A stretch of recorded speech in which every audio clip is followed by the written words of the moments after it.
Class is in session. What's up, people? This is Professor Ganymede. We have another game here. We're going to be analyzing a game by Gale Adelade, top 500, now Pro Ana player who's with TSM. Yeah, TSM. We're going to be watching this gameplay, see what we can learn, and help us improve. So hope this helps you guys as well. So let's break it down. Let's break it down. Meaning that sound. Alright, so you see he's positioned here. He's positioned on this bridge because he gets to get the early ultimate charge. He actually gets 12 ultimate charge, and he also does pick off the kill with the help of his teammate there. So that's always nice.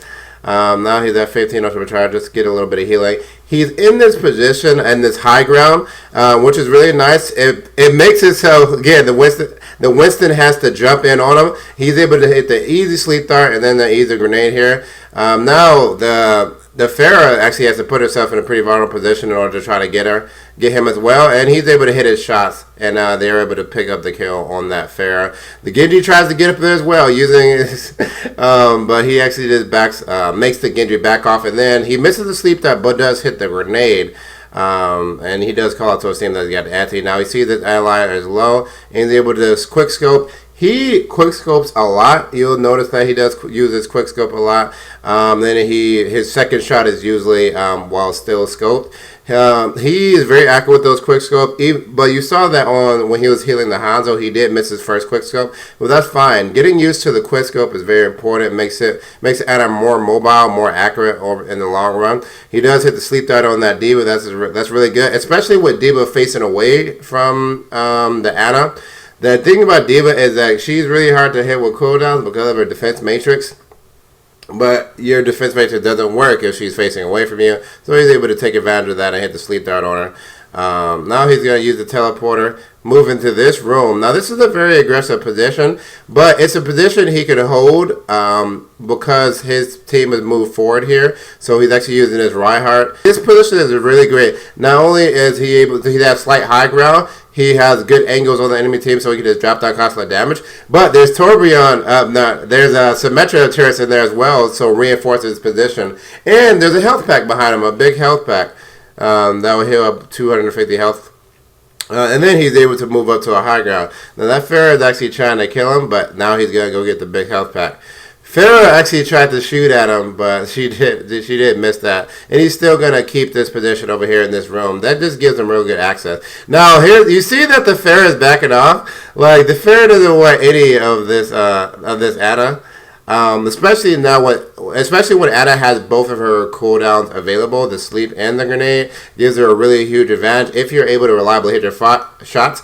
After the nerf, it does take 4 shots in order to kill the Pharah if she's not being healed, but that can definitely easily happen, especially if you hit a sleep dart, especially if you hit yourself with a grenade. It does give you time because it gives you the extra 100 health. It gives you time to kill the Pharah.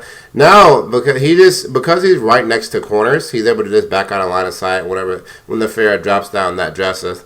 And from this elevated position, he's able to fire really easy shots, even hit that sleep dart. He got really low because Pharah can two-shot him, but he does get the sleep dart on that Pharah. But the enemy team is able to push it here. And we're going to move on to the second point. I don't know what the phase of this point is called. Is it the streets phase? I don't know what it's called. We're going to move on to here. He's at 97% here. He's going to get the scope. Pretty much whenever he's trying to hit a faraway target, he's always going to try to scope in. Quick scope at least. Yeah, getting the quick scope on there. Yeah, that Reinhardt was dead. That grenade wasn't going to save the Reinhardt. So we see that he's going for the high ground again, and especially in this location. He likes this location because the enemy team has a Fire Mercy, and in this area, it's enclosed, so the Fire Mercy is going to have a hard time getting to him.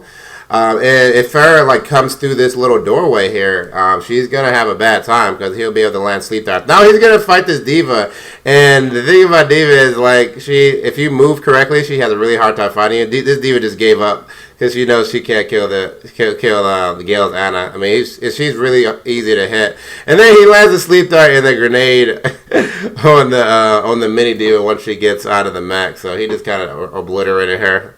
while landing those abilities. But that's also one of the things about that closed area. You saw that when D.Va moved out of the mech, she did hit the ceiling, which means that her path, her trajectory would be more predictable because she hit the ceiling. He knew exactly where she was going to land. And same thing for Pharah. If Pharah was in there, she has he takes away her advantage, which is her ability to be mobile in the air, because the ceilings are so low. So if you're up against a Pharah, you're trying to defend yourself against her and try to find a position, try to get into an enclosed space where they have a low ceiling.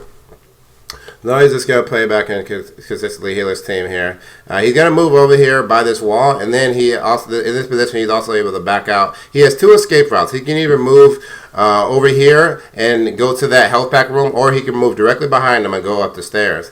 And this also provides him line of sight opportunities to get out of line of sight while he heals. So you notice that Zenyatta collapsed on him, but you notice in this position, he's cut off from line of sight from every other area. In this position, you see, right, he can't see any of this area, and they can't see him, and he has this escape route. So that's a good position if you just want to heal and want to have limited line of sight, or have the enemy have limited line of sight on you. But that's Zenyatta went ham and smashed his face. But that's Zenyatta the god. The literal Zenyatta god. The literal Zenyatta god. And then Pharah tries to mess with him, but she gets zoned out again. He tries to throw a grenade to finish her off, and then he tries to do the sleep dart, to sleep the D.Va, but that Zarya bubble, like Zarya bubble combined with D.Va defense makes it so, like, Ana has a really hard time securing sleep darts and securing grenades. One, because not only because the Zarya bubble blocked the grenade and stop it from hitting allies and block line of sight, like if it hits... If the grenade hits the front of the bubble, then every person behind the Zarya bubble would not get hit by the grenade, even if they seem like they're being radius. Also, anyone who gets hit by Zarya bubble is cleansed of the grenade debuff. So it's actually really hard to really get work out of Ana when you have the Zarya on the enemy team and the D.Va. But now he's going to get in this position right here in this room. Again, another enclosed space to protect him from Pharah while also healing his team. Zenyatta uses the trans, and he's going to get the grenade on his team, and he has the sleep dart for Pharah. One thing that you may notice is that he had that sleep dart for quite a bit of time. And especially if he suspects that the enemy Pharah has an ultimate, or someone on the enemy team has an ultimate that's easy to counter. Like Reinhardt is very notable. Reinhardt is very easy to sleep when he's charging, very easy to sleep when he uses Earth Shatter. Pharah is also very easy to sleep when she uses her ultimate. So saving that sleep dart for those specific cooldowns, for those specific ultimates, can be very beneficial. So he actually did have that cooldown available when he needed it. So that was Gale on this defense map on Watchport Gibraltar. Get a lot of quick scoping, a lot of great positioning, and enclosed spaces to protect them from the Pharah. So hopefully that was helpful to you guys. This has been helpful to me. Going to leave the link to his Twitch in the description below. This has been Professor Ganymede. Thanks for watching. Class dismissed.